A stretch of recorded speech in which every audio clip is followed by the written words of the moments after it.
Okay, folks, I've got two very short learning goals for our last day of lecture videos. The first one is very near and dear to my heart, the BET isotherm. So it's something that I use quite often in my own research.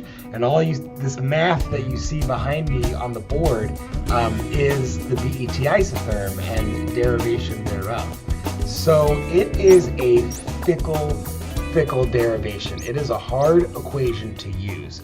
So I'm only going to describe this qualitatively.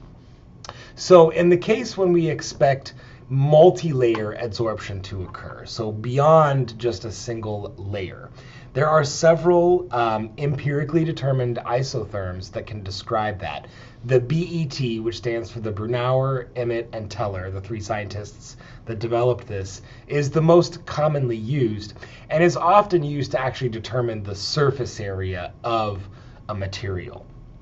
So the BET isotherm describes multi-layer adsorption. So it assumes each available surface site is energetically identical. And again, this is the standard isotherm for determining the surface area of a solid. So we've talked about the Langmuir isotherm and how it saturates at one monolayer. So that's what that theta 1 means. There are some particular adsorbates that will then adsorb onto themselves to make the multi-layer. Okay, so that is a multi-layer. And in this simple model of the BET isotherm, where in this case P is the pressure of the adsorbate molecule, and it's proportional to the concentration of that molecule in the gas phase, and C is the BET constant, which we'll describe on the next slide. You can see here with this simple model, it assumes an infinite layer of adsorption may occur. And with that, what that means is eventually we'll get a bulk liquid forming on the surface of this material. And literature suggests somewhere between 3 and 5 layers finally becomes the equivalent of a bulk liquid. So you go from single monolayer to multi-layer to just straight up puddles of liquid. In reality, our surface is not going to be atomically smooth. It's going to have terraces and kinks and steps, as well as pores. Okay, so we might view a porous material as something like this with these deep pockets. And in that case, if we now look at what a monolayer looks like, right, you can see by definition the monolayer fills into all of those pores. But depending on the width and depth of those pores, we might only get a certain amount of layers that can actually form. So this part of the equation assumes an nth layer, an nth maximum layer of adsorption can occur. And with this cartoon that I've drawn here with the 2 layers completely filling in that pore, we would, for this solid, say n is 2 or thereabouts. And you can see the equation gets quite complicated, so that's why I'm not going to derive it. So if we were to look at a plot of the BET equation, and this is the simple one that assumes an infinite layer, we can now see the role of that BET constant C. So it is related to the enthalpy of interaction of the respective layers.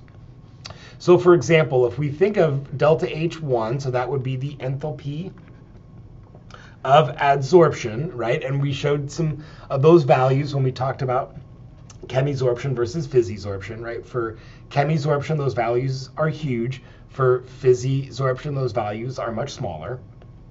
And for physisorption, those values are analogous to our latent heat of evaporation.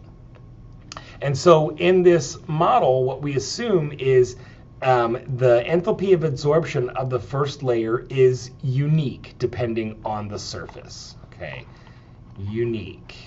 So surface dependent. Okay. However, when we get into the monolayer, or the multi-layer, because now this is, adsorbate molecules landing on other adsorbate molecules, we just say they're equivalent to the delta H of vaporization. This so happens to be the value for water. So if we were talking about water adsorbing onto a surface, then once we're at the second and third and beyond, that interaction is just the enthalpy of evaporation, which kind of makes sense. And so now if we change the value of our C constant, we can get an idea of how that affects the BET isotherm. So for example, with very large C constant, so in other words, with a large C constant, this means delta H1 is much, much greater than the bulk enthalpy of evaporation, right? So H1 has to be bigger than H2 for C to be a positive number, right? Exponential of a positive number gives me a positive number. And the result of that is the monolayer occurs very early on in the reaction, right? So there's one monolayer, so that's occurring at an activity of about 0.1 or so. And so you might be asking, what is this? Well, that is the solvent activity, right? So in other words, AW is whatever the partial pressure of our adsorbate of interest is over the standard saturation vapor pressure. So at an activity of 1.0, that would be equivalent to the full standard saturation vapor pressure of our adsorbate of interest.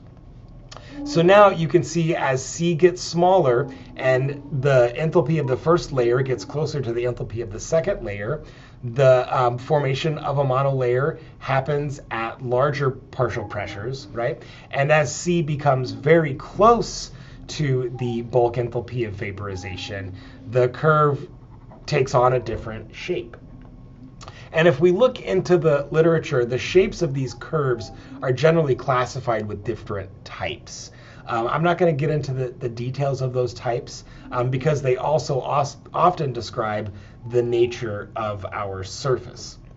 All of the same, the distinguishing quantity in the BET isotherm is this constant C, which describes the difference in the enthalpy of interaction of the first layer and the surface, and then the multi-layer, which is approximated as just a bulk liquid.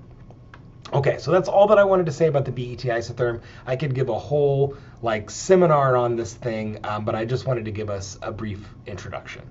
I'll see you in our final video coming up next.